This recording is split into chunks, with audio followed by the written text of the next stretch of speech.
Okay, so I had just posted this morning a video about grip strength training for beginners because someone requested that after watching my video of doing using the talon grips to train for the one arm pull up and the one finger front lever. And one of the things I mentioned in that talon grip video was I demonstrated the use of a GripX dynamometer. And this thing's awesome. It is the most fun fitness tool. I would not say it is necessary, but it's a great fun tool to have because it can just tell you something that you had no idea what it was, and that's your grip strength measured in pounds or kilograms of force.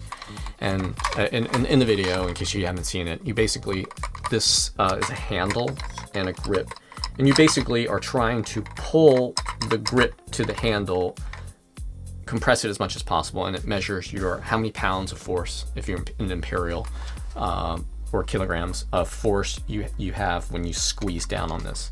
And I don't know, you can't really see it, but it just moves just a little bit.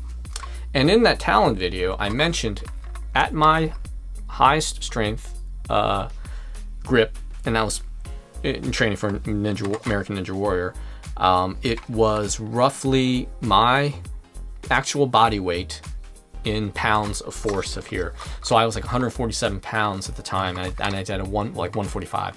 I know it wasn't my body weight because I was like, I couldn't get 2 more pounds, but 145 is what it topped out. And that's a lot. I've looked on charts and just anecdotally from other people comparing their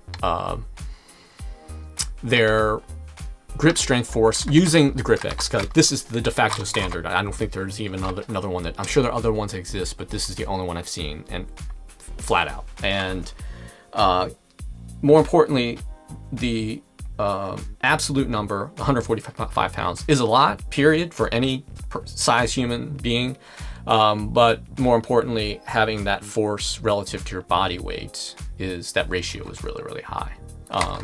That 1-to-1 ratio, virtually 1-to-1 ratio. But in that grip strength video, I refer to a YouTube short, Instagram reel, and TikTok of the US Swimming Awards that was held in late November of 2024 in Indianapolis. And what was great is basically a red carpet moment, and you have all of these Olympians streaming through, Katie Ledecky, and a bunch of other swimmers, male and female, coming through. And the person holding the camera that you can't see is off camera, is handing the GripX to people, and other sports have done this with the GripX. I think soccer players, I saw, and so it's a thing on social media, and it's fun because especially when you have people, athletes, and you have something that is an accurate way of measuring not necessarily athleticism but strength. And even if you do a sport that seemingly does not require grip strength in this case, it's kind of fun to see. I'm pretty sure it was soccer, the one I saw. But like, yeah, you'll see it. Go on social media. And why I mentioned that about as far as their grip strength, in a sport like swimming, like you would think that they wouldn't have great grip strength.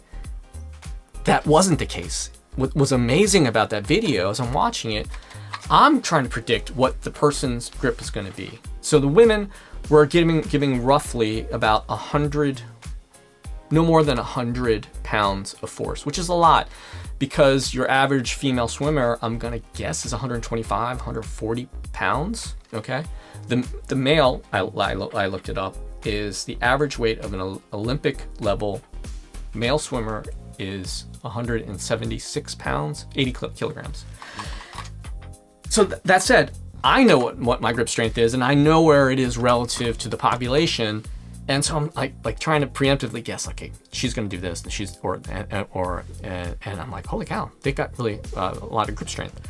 But then the guys came in, and I'm thinking, okay, now I know like what the women are getting, And so I'm basically going to do the men's version, but just kind of do like the 80% of the body weight, right? Yeah, 70, 80% of the body weight. No, not at all. It was actually really high. Like one guy, the highest one guy got was of the three or four men that they did.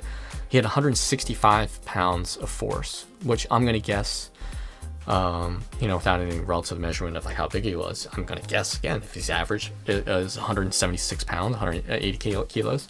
And I'm like, okay, dude, that's impressive. And then the other guys were putting out 140s, 145s, and I'm like, that's really impressive. And I thought to myself, like, wow, that's not what I expected. And I kind of like marinated. And in that video that I just shared this morning, I mentioned I was surprised by that. And I shared that video with my wife last night, and she is a swimmer. And she was actually interested in I should share with her the video of the talon grip and how I describe your grip. What people neglect is building that tendon strength, because these tendons that run from your fingers all the way down to your elbow through your brachialis are really heavily engaged, especially in the beginning phase of your grip. And it's only your forearm, your flexor, that's actually engaged at the very end. But here's the rub, if I wasn't clear in that video, is every bro focuses on the flexor because they think that the large muscle gives you a better grip. But the problem is you can't engage these muscles until you have, this is the beginning phase of engaging those muscles. If you don't have that tendon strength to engage these muscles, it's kind of like getting, having a wicked finish in a race, but you're slow as piss in the very beginning. So everyone's blown past you and they're just coasting in on fumes at the end, but they still beat you.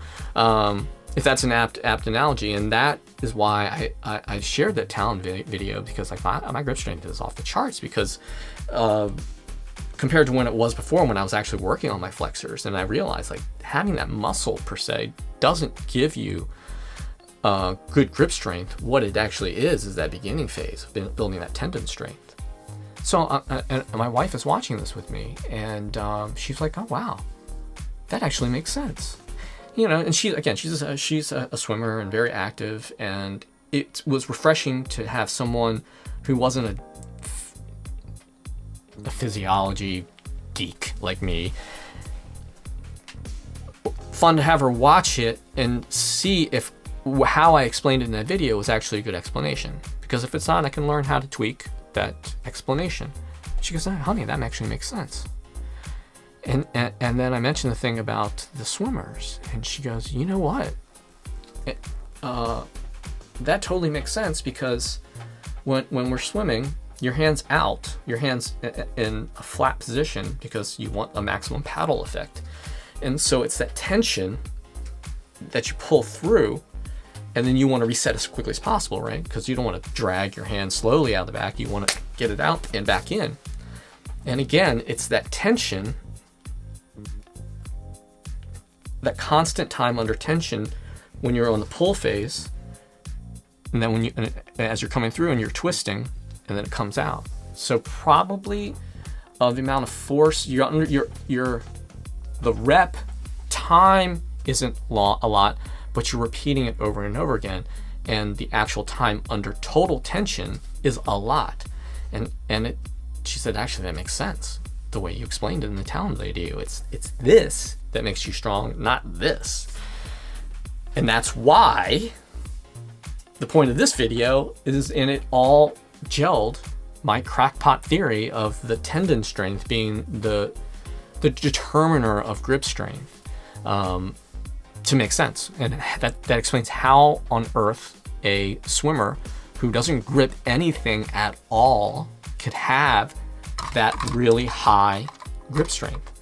And trust me, theirs is really, really high, relative, outside of the body weight. It was really, really high, shockingly high. And and to that it was soccer players that did this. And I was thinking, okay, well, they're bigger guys, they're more muscular. Well, I'm not saying like swimmers are really muscular, but I was thinking, oh, their grip strength would be really high. It wasn't, especially relative to the few men that they highlighted and the women that they highlighted in the swimming one. So there's got to be something, because in soccer, guess what you don't do? You don't use your hands, and so that would explain why their grip strength was so low. yeah. So I might sound like a crackpot, but sometimes my theories do pan out. It's all grip strength's all in your tendons, and start working on that if you really want great grip strength. Thanks for watching.